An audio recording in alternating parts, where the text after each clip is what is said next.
Oke, bismillahirrahmanirrahim. Assalamualaikum warahmatullahi wabarakatuh. Jumpa lagi bersama saya di channel Melek Investasi. Hari ini tanggal 24 bulan 2 2025, IHSG terpantau anjlok 0,78%.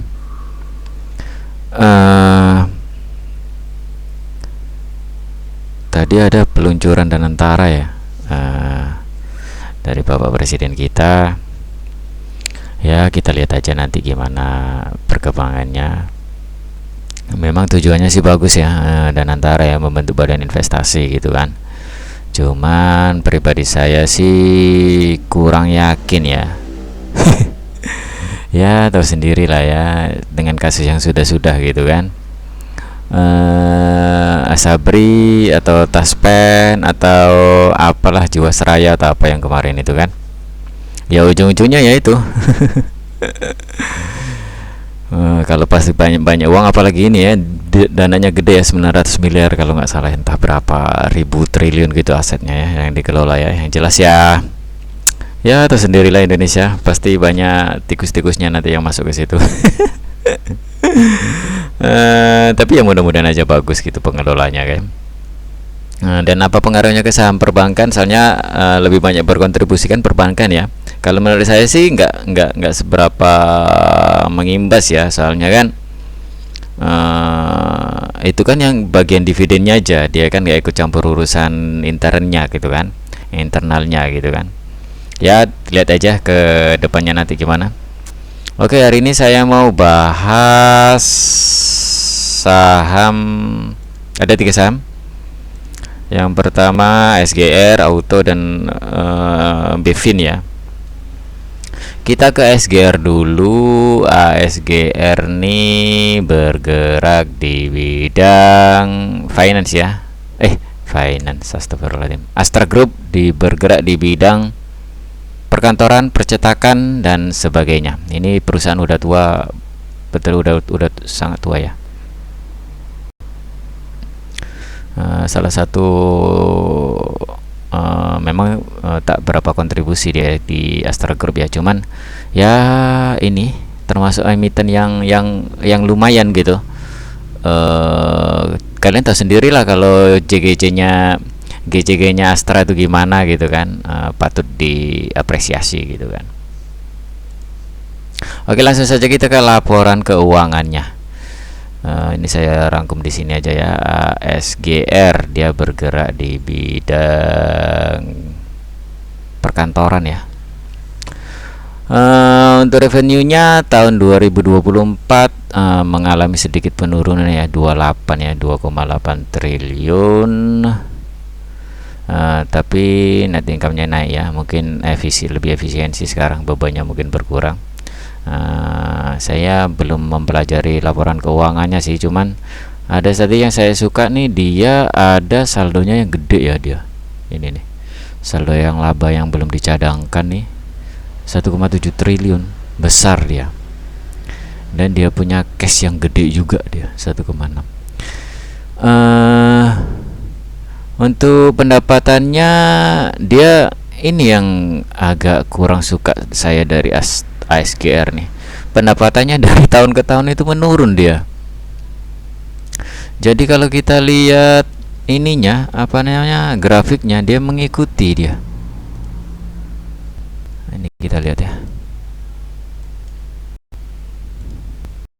Nah, ini tertingginya di tahun 2014 ya, 2014-2015 gitu ya. Dan dari tahun ke tahun tuh pendapatannya menurun gitu, dari 4 triliun 4,7 dan turun sekarang ke 2,8. Dan untuk IPS-nya sekarang mengantongi 151,7 gitu kan. Jadi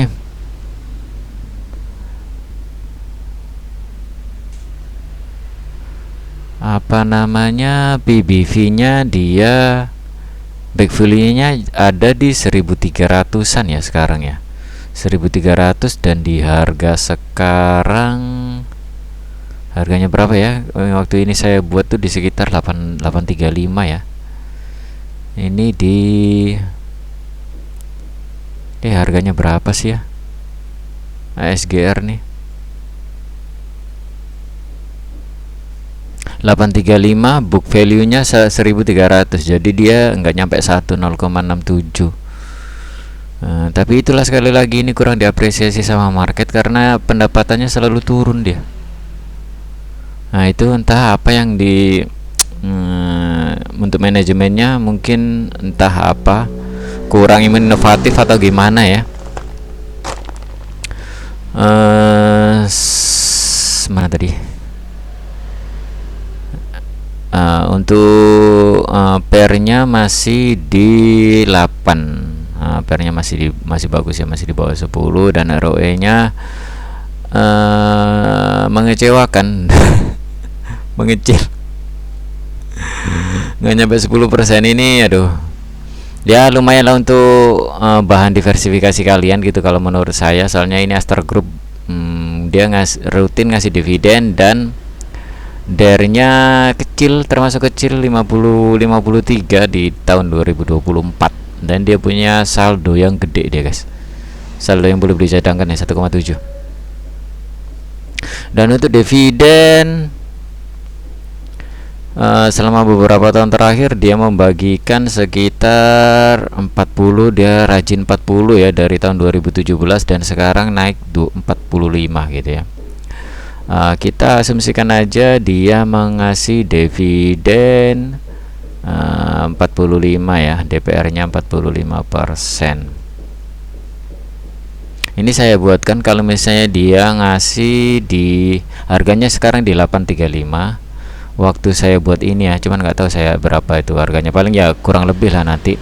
Dia mengantongi IPS 151,7. Dia kalau misalnya membagikan DPR 40%, kalian dapat 60 DPS-nya. Kalau 45, 68 gitu ya. Jadi kalau di harga 835, sekarang kalian masih dapat dividen yield 7,3 sampai 8,2 ya. Di harga sekarang ya, di harga 835 kan. Dia kemarin udah bagi interim 19 rupiah, jadi DPS-nya nanti tinggal 49. Di harga sekarangnya kalian masih dapat 6%-an. Kalau misalnya kalian beli dan belum punya ya, beli di harga sekarang dapat dividen yield 6%, ya lumayan lah ya untuk bahan-bahan diversifikasi kalian gitu. Siapa tahu kalian kelebihan duit gitu kan, udah penuh portofolio yang udah bagus gitu. Nah ini untuk iseng-iseng diversifikasi masih boleh gitu. Dan untuk harganya di 68, kasih kali 10 aja dari DPS ya, dari dividen, dan kali 20 di 683 dan 1366 gitu ya. Di sini ya, mana dia? Di sini saya udah buat di antara 685 dan 1365. Kenapa ini saya buat sebagai harga wajar? Karena simpel aja, saya seorang dividen investor, jadi sesuatu apapun itu harus ngelihat dari dividennya gitu ya kan. Dividennya dan kerutinan bagi dividen, terus pendapatannya ya nggak terlalu menurun gitu atau stagnan, atau kalau bisa ya bertumbuh gitu kan. Kalau bertumbuh ini kayak perbankan, itu saya suka emiten-emiten perbankan. Kalau misalnya kalian beli di sini, kalian bakalan dapat 10%. Dan kalau beli di sini, kalian dapat 5%. Disinilah harganya. Kalau misalnya kalian beli di sini di tahun 2019, kalian masih nyimpan gitu kan, punya di average sekitar 1400-an atau 1300-an, kalian masih dapat 5%, masih oke gitu dibandingkan dengan deposito gitu. Deposito belum bunganya lagi 20% kan. Kalau misalnya kalian dapat di harga bawah betul dari COVID kemarin, kalian dapat 10%. Oke, di sekitar sinilah harga untuk ASGR ya. Ya lumayan sebagai bahan diversifikasi kalian. Kalau saya untuk meminimalisir resiko, saya diversifikasi ya. Ya profil resiko orang tuh masing-masing ya. Kalian mau all in atau diversifikasi itu terserah kalian. Yang penting kalian tahu. Yang pertama, ingat di video saya yang sebelumnya, yang pertama itu yang kalian harus pikirkan adalah bukan cuannya, tapi resikonya dulu gitu. Gimana kita manage resiko dan Soalnya semua orang bisa resiko dulu, dan yang kedua baru profit.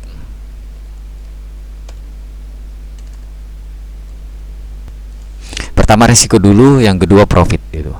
Jangan kebalik, jangan profit dulu baru resiko gitu. Karena semua orang bisa menerima profit, tapi nggak semua orang bisa menerima resiko gitu. Itulah yang berulang-ulang kali saya tekankan ke di video saya. Sekali lagi, edukasi channel ini saya buat itu lebih ke psikologinya, lebih ke manajemen, lebih ke emosinya gitu ya, biar bisa mengontrol gitu ya. Soalnya apapun di dunia investasi, entah kalian berbisnis atau berinvestasi atau di saham, kripto, forex, itu yang penting utama adalah psikologi. Psikologi nanti banyak rentetannya, bisa ke money management, bisa ke emosi gitu. Jadi untuk meminimalisir risiko itu kalian tuh ngapain gitu? Apakah kalian cut loss kalau nggak sesuai plan gitu? Kalau saya diversifikasi gitu. Oke, itu untuk SGR. Dan sekarang untuk auto. Untuk auto dia revenue-nya kalian bisa lihat sendiri, di 15 triliun ke 15,4, turun di Covid 11,8, sekarang 15, dan naik 18,5, dan sekarang 19. Ini kerja yang ya lumayan bagus gitu ya. Untuk net income-nya pun begitu juga, dia naik lumayan, sekarang di 2 triliun. Untuk EPS-nya sekarang di 423 lah, ini kita 422 lah, kita bulatkan aja ya. Bagus ya, dia naik ya. Ini Covid ya, ini special case ini. Dan dia punya saldo laba yang gede, dia 9,3 triliun. 9,3 triliun dia bisa ini 9,3 triliun dari tahun lalu ke 8 triliun, dan sekarang 9,3, dan dia punya kas setara akhir tahunnya di 2,7 triliun. Bagus untuk auto ini ya. Dan PER-nya sekarang ada di rendah banget ya, di 5,4. Terendah ini ya, tahun 2022 rendah juga. Dan untuk ROE-nya masih bagus di 14,15, dan di sekarang book value-nya ada di hampir 3 ribuan ya. Dan untuk harga sekarang ada di 2000-an, jadi PBV-nya di 0,7. 0,7 PBV-nya agak naik ya, sedikit ya dari biasanya, dari setengah ya, dan sekarang di 0,7. DR-nya dia selalu kecil. Memang sehat ini perusahaan. DR-nya kecil, saldonya gede, kasnya pun gede. Dan untuk apa lagi ya? Oh iya, dan untuk dividennya, sekali lagi saya tekankan, dividen kita sebagai investor tuh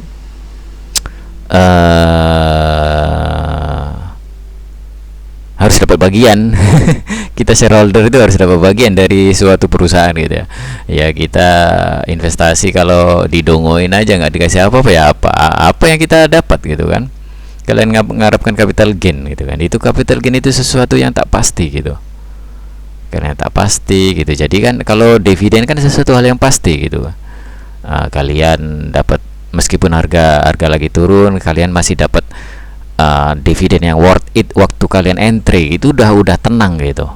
Ini kan 10% gitu kan. Jadi tenang. Jadi nanti tahun depan itu bakalan dapat ekuitas kalian tuh bakalan tumbuh 10% tanpa harus ngapa-ngapain gitu kan, tanpa harus ngeliat chart, tanpa harus ikut-ikutan, ikut sana ikut sini gitu kan.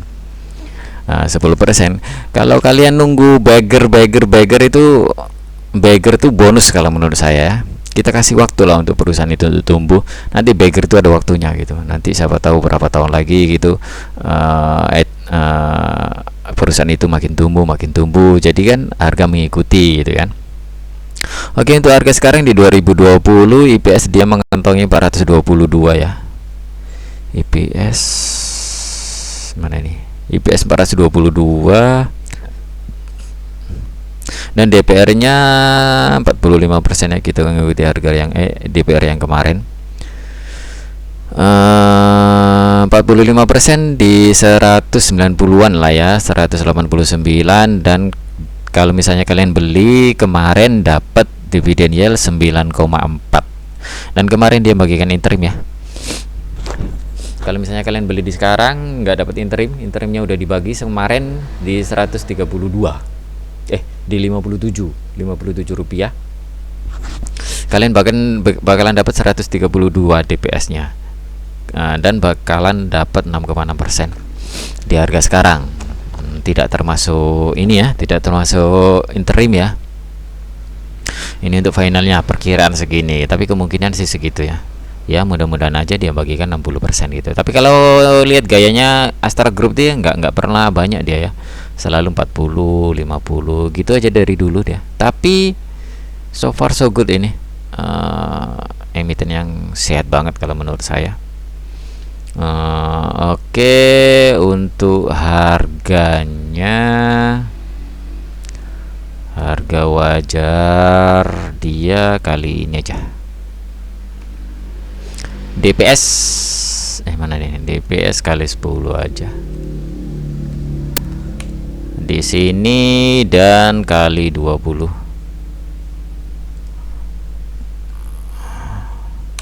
Di sinilah harganya di 1899 dan 3798. Itu untuk auto. Di sini ya. Di mana nih? Auto. Biar saya gambar di sini. Auto Indonesia ini dia.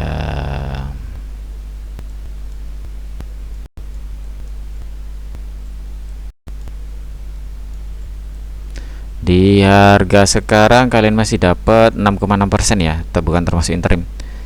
Nah, dan di harganya sekarang dia ada di, biar saya tulis di sini. Dia 3798 dan di 1899. Di sinilah harganya. Kalau menurut saya di sini masih harganya banget ini. Apalagi kalian dulu dapat di 2000 di sini ya. Di 700-an ini ya, 600 lah ya, 600 dengan DPS sekarang berapa ya? Dibagi 600. Bagi 630 lah ya, waktu Covid dulu ya. 30% kan? Gila. Memang dulu panen ya waktu Covid nih kalau kalian beli ya waktu itu ya. Di sini loh harganya, lo gila nggak? Nah, 630 di ujungnya sini. Kalian dapat 30% per tahun kalau kalian hold sampai sekarang ya. Oke, sekali lagi di sini harganya. Kalian kalau beli di sini dapat 5% dan di sini dapat 10%. Ya, di sinilah. Di sini dapat. Aduh, ini beruntung banget ya di sini nih. Dapat 30%. Ini kalian ongkang-ongkang kaki aja dapat 30% ya di sini nih. Dulu kalau misalnya kalian hold sampai sekarang kalian dapat 30%. Gila-gila. Oke, itu untuk auto. Dan sekarang untuk Bevin. Auto nih bergerak di bidang ini ya. Spare part bermerek Aspira. Saya basicnya orang bengkel ya, jadi tahu ya kualitasnya Aspira ini gimana gitu ya. Kualitasnya gimana. Dan sama yang saya suka tuh emiten SMSM, dia radiator Sakura, filter oli, filter solar merek Sakura, itu kualitasnya bagus juga itu. Soalnya saya di lapangan selalu menemukan merek itu gitu, kedua merek ini, Astra Autopart sama Sakura itu. Oke, dan ini untuk Bevin bergerak di bidang finance ya, finance, pembiayaan, dan turun lumayan jauh.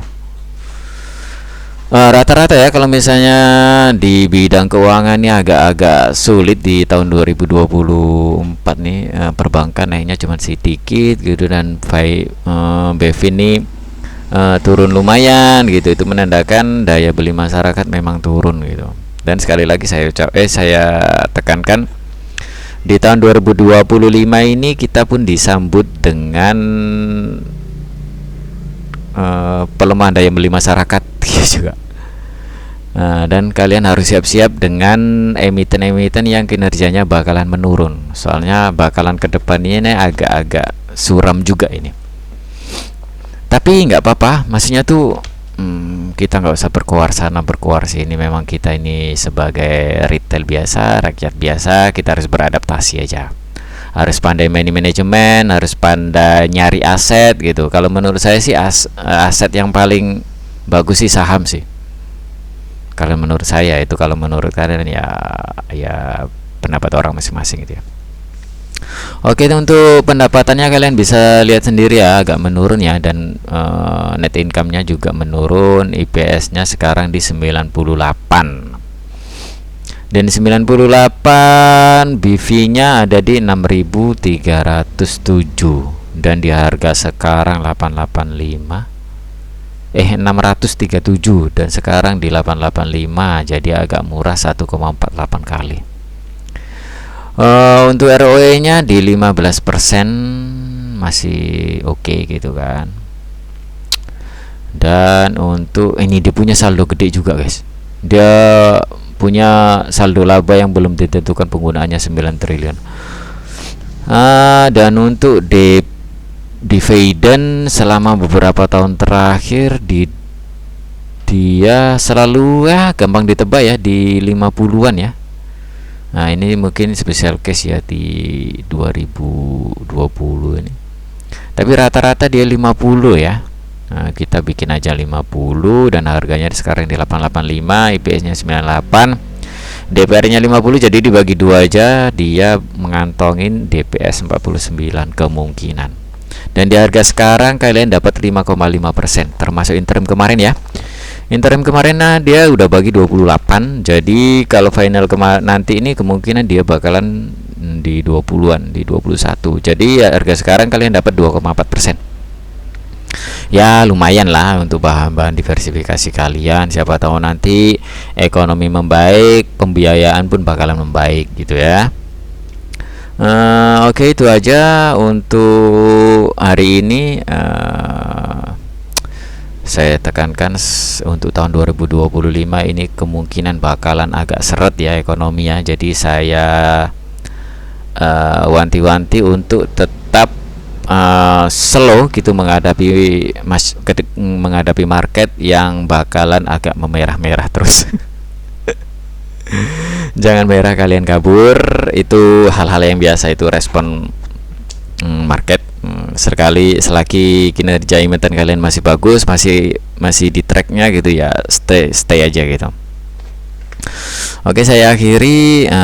Semoga